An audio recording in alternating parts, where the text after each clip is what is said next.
den Navnet Knud Pedersen. Hello, my name is Knud Pedersen, and I'm here to tell you a story of how I outwitted the strong Nazis and inspired hope in my fellow Danes. I was born December 26, 1925, in Scranton, Denmark.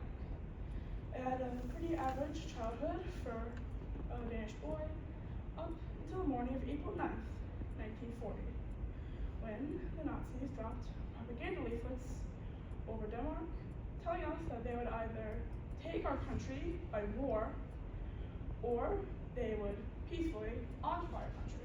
Leaflets looked a little bit like this. Stupid Nazis! Anyway, where was I? Yes. Some Danes hated the Nazis, just like me. Some were confused of what was happening, and others didn't really care. I was furious not just because that these evil people were now in our country, but also that our king, Christian X, and our prime minister, Thorvald Stanning, let them flood their troops into Denmark without hesitating at all, which gave Winston Churchill the opportunity to later nickname us Hitler's Tame Canary.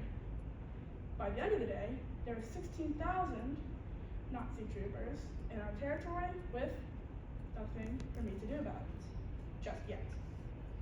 Around Christmas of 1941, I gathered some like-minded classmates to have a meeting in my brother's room. 8 of us at that meeting decided that we would form a club called the Churchill Club after Winston Churchill, whom we admire, to try to destroy or tamper with German assets to try to slow down their war efforts. Our first sabotages in January of 1942 were, all in all, pretty simple. And here's how they would go. We would all ride up to German directional signs on our bikes, like this one, which is pointing to the nearest bomb shelter. We would either twist it around to confuse the Germans, or, my favorite method, smash it to the ground. These sabotages were simply getting our feet wet for the ones to come. And by February, we had enough of slightly insignificant sabotages, and we wanted to set the documents in the Fuchs Bækkefonde, or the Fuchs Construction Company, on fire as sort of a punishment for building airborne hangars for our occupiers. We snuck into the office. We gathered their blueprints and a portrait of Hitler hanging on their wall. We broke the picture, ripped up the documents, and burned them all on the table. As we biked away, we saw a flame erupting from their office, and quite frankly, it was beautiful.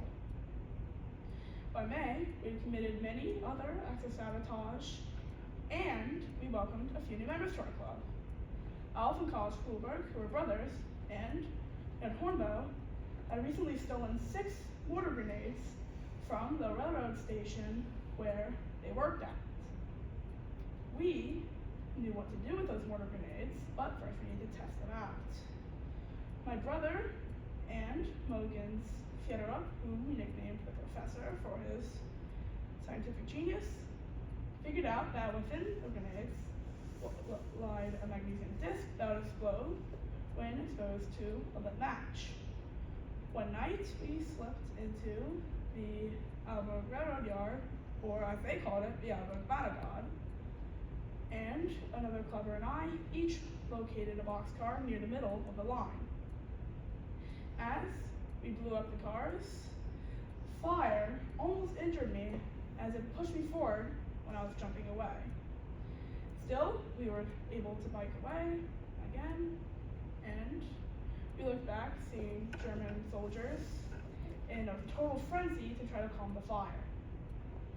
In the days after the train car incident, our club began to experience some troubles. One night, in Jensen's study room, Eagle Fredrickson, while crying, advocated for us to stop our sabotage activities because his mother is Jewish. And we knew that Hitler wanted to kill the Jews, but Bö Johendorf and I thought that he was being ridiculous, and since things were still the way they were in our country, we still had to fight. Yet the rest of the club aside. After a long meeting of arguing, Burge and I left in a huff, and even worse than conflict, just a couple days later, we were arrested. And here's how that happened. One night, May 6th, 1942, a partner and I slipped into the diner, Cafe Hole, and grabbed a Luger from the coat closet, and we ran away as to try to not let people look at us as we were committing a crime. Obviously, that did happen, so much so that when a German soldier complained to the waitress, also Townsend, that we had, in fact, stolen his Luger from the coat closet, she knew what we looked like, and if she seen us again, she would turn us into the police, and just that happened a couple days later. Osvaldo and I were talking in front of our school when Elsa recognized us. Within a day, every single member was captured and sentenced to jail at the Nyborg State Prison, not the Nyborg Statsarkiv. In the years later, we were released, and we saw a beautiful change in Danish society. People finally thought like us and believed the same things we believed in.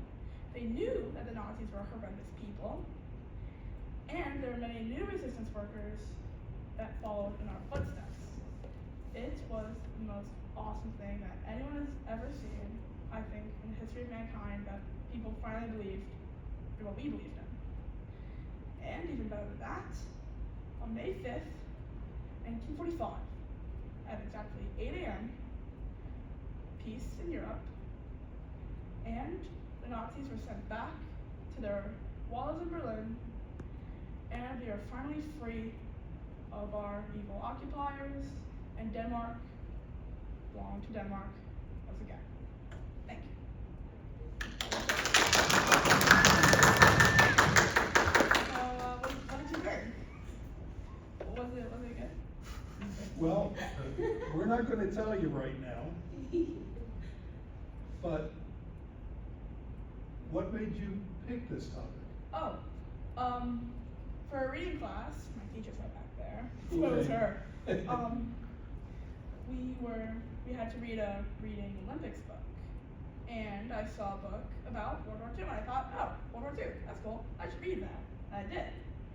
And the story was about Knud Pedersen, and I thought it was a really, really interesting story, so much so that when in my computer class, where we had to design a movie about something that we learned in our year, I went right to that, and the train car sabotage I told you about.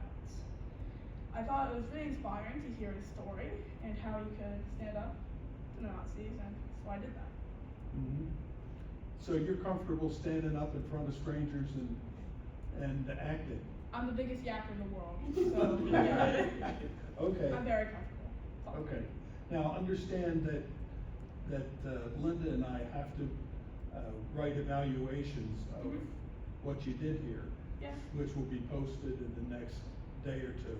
Well, cool. So you'll be able to read that online. It's great. Also, I totally destroyed my sign, so if I'm That going was a good hit. So if you're going to let me go to the Nationals, I'm gonna have to make a new one. In the Nationals, I like lightly tapped it. We can do it. Haymaker hit.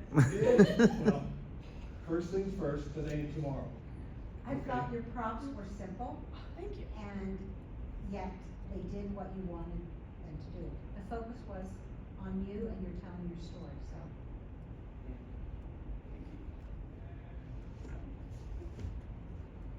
Okay, Anything else? so. Should I pack up? Pack it up, my friend. Alright. Thank you so very much. Thank you.